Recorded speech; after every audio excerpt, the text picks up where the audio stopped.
Hey folks, welcome back. Happy Cat Crypto here.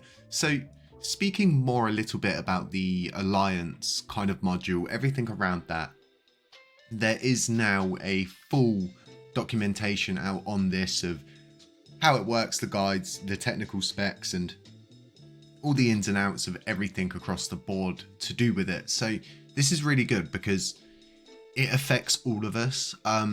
On the more grander scheme of things, if you're looking at it in the most simplest way to think how can we benefit from this, is just look at what has happened in the past when Luna's run or USTC's run or Luna Classic runs. The other two will run with it regardless. It's just that's kind of symbiotic system, and it will drag anything else that's in the system with it upwards because it's prospering. Now, moving back to the Alliance module, as you can see, Alliance is an open source Cosmos SDK module that leverages interchain staking to form economic alliances among blockchains. On a high level, alliances allow arbitrary assets approved by governance, including staking assets, bridged through an IBC channel. What did we just get back recently? IBCs. So this is really going to be a game changer for us as a community, especially if someone decides to actually utilize this Alliance module here at Luna Classic. There is a kind of issue I keep seeing. It's not even an issue, but this kind of statement that keeps getting made on Agora text as to, anybody can work on Luna Classic and anybody can develop on it and stuff like that. And Terra Rebels are not liable for the blockchain and everything like that across the board. So it really does come down to the community and validators to get stuff done, as well as Terra Rebels, so to speak. But the Alliance system in itself is open source, meaning that any one of us can use it. And it's another thing that we need to think about utilizing, especially considering this allows interchain staking. Like, that's a game changer. And especially for validators that can utilize the module, it's a game changer. It opens up so many more doors for us, and we already get rewarded in so many different coins here on the blockchain, so to speak, on Luna Classic. And getting those rewards in different coins would be even greater if they had the value, so to speak, but they don't. All of those kind of coins that we have are stable coins that are more or less not useless, but they're just not being used anymore. They're not worth anything. They're not doing anything. So this is what I'm seeing as their new system to move forward. But the idea behind it is to focus on security more than people looking at it as I can make more money or I can better my own position. This provides so much more security across the Cosmos, period.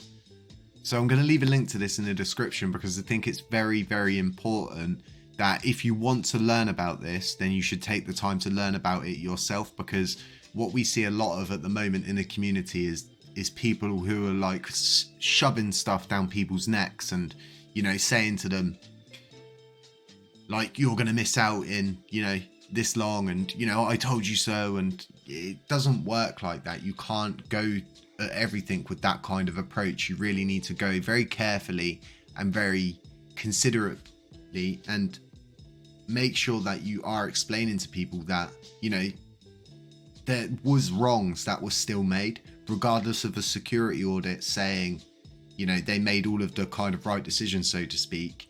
There will always be that kind of moral call as to what JWAMB made, where he more or less abandoned the original chain and then forced, a load of people into a new coin, as to which they had no choice. It was either take that or nothing at that point. And, a lot of them didn't have a choice. So regardless of them getting things back on track, yes, the coin could move upwards. Yes, we could get dragged with it, so to speak.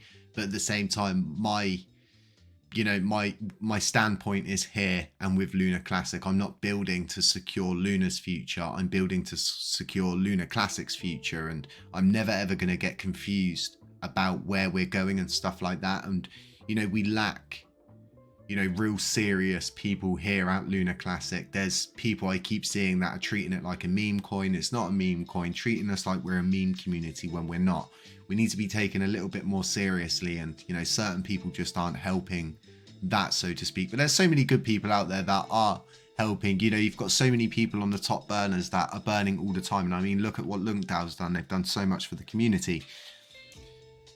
All nodes burning so much. I mean, it's really easy for all nodes to have jumped in and done this because of the sheer amount of voting power that they have gives them the ability to burn so many more coins. And eventually we hope to get up to the level of being able to burn that much and stuff like that. But there's one thing that I've been kind of looking at on the roadmap, and it's this whole getting all the way into 2023, more to Q2 part of the year, and this whole rework of the rewards mechanism to increase the decentralization of network validators.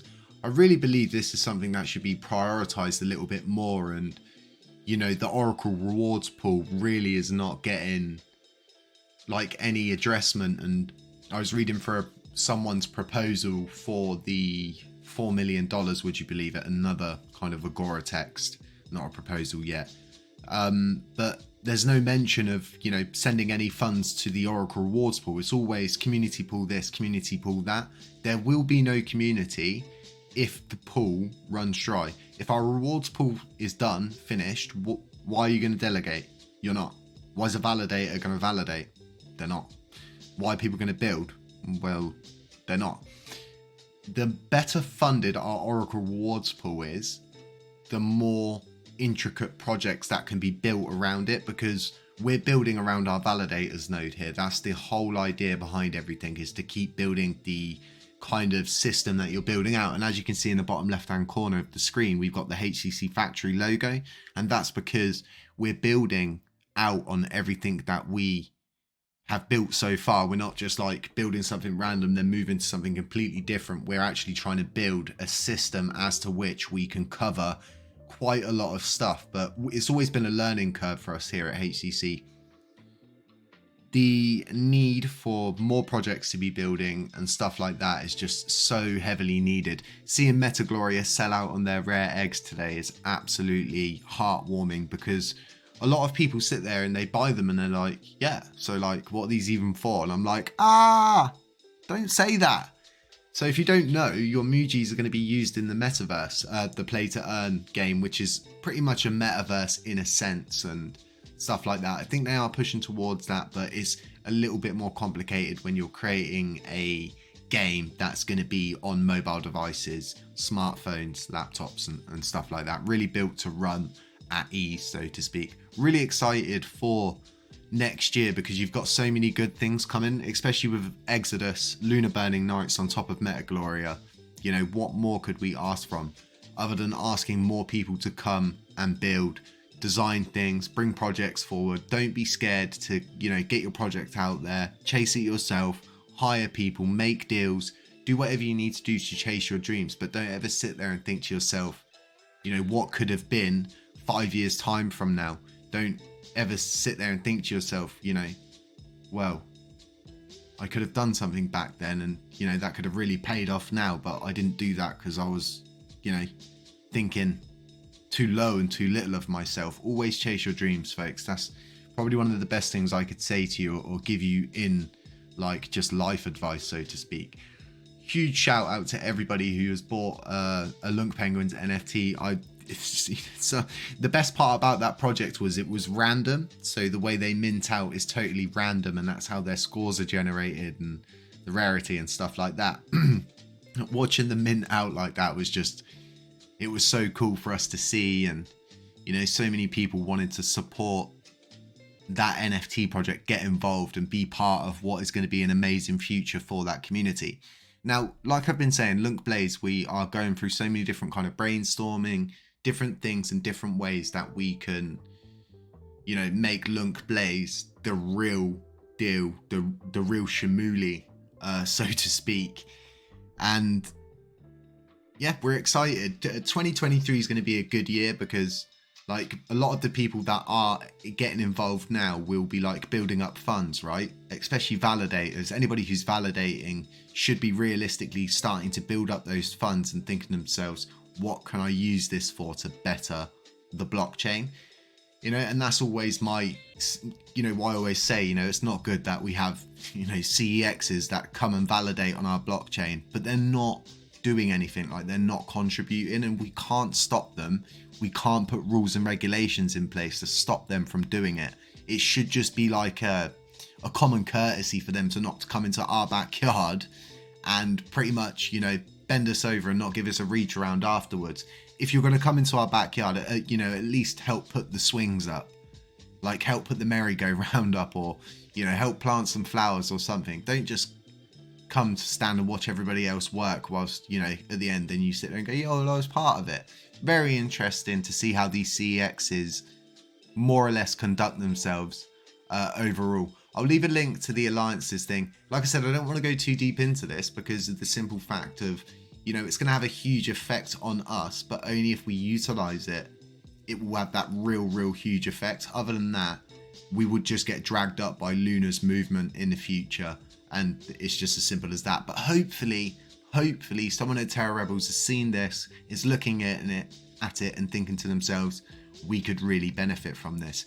And one of the good examples of the way that we could benefit from this, we could use other blockchains and the staking whole module side of this, right, to repeg USTC, and we could do it in a very smart way. And the reason why, you know, repegging USTC is so important, because if you repegged it and you could hold that peg, you could then turn back on the mint to burn, meaning that we could literally tear through Luna Classic coins like there was no tomorrow. If the algorithm was written correctly, you know, everything's been looked into to ensure that it's not going to get attacked again and stuff like that. And I think of a way to prevent really kind of widespread attacks like that is to not do what they did before and have it on all of these centralized exchanges that can really take advantage of it and stuff like that. And definitely don't bring something like Anchor Protocol back onto the blockchain, which allows people to borrow against stuff on our blockchain. That's just stupid.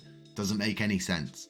Folks, stay safe. I'm not a financial advisor. Beware of scammers, beware of doppelgangers, beware of anybody posting WhatsApp numbers in the comment section. They're fake, they're bots, they're scammers. I must have blocked about about 1,800. I was going to say it like a American then, 1,800. You know, the more I block, the more pop up. And then you start getting warnings from YouTube because they're like, why are you blocking so many people in the comment section? And, you know, you need to stop blocking people. One time I'll show the letters and I'll censor out all the kind of sensitive information, but it's ridiculous. You just can't keep on top of it. So do beware of them because they're little, you know, toe rags. Folks, have a really nice weekend. This is my only video today. It's the only one I'm putting out. Rest of the day I'm taking off and playing some Resident Evil and just absolutely letting my brain relax. I hope you guys are going to be doing the same. Hope you enjoyed this video and got some really useful information. And we'll catch you in the next one. Yeah, that's right. My throat's better. Damn, Grandma.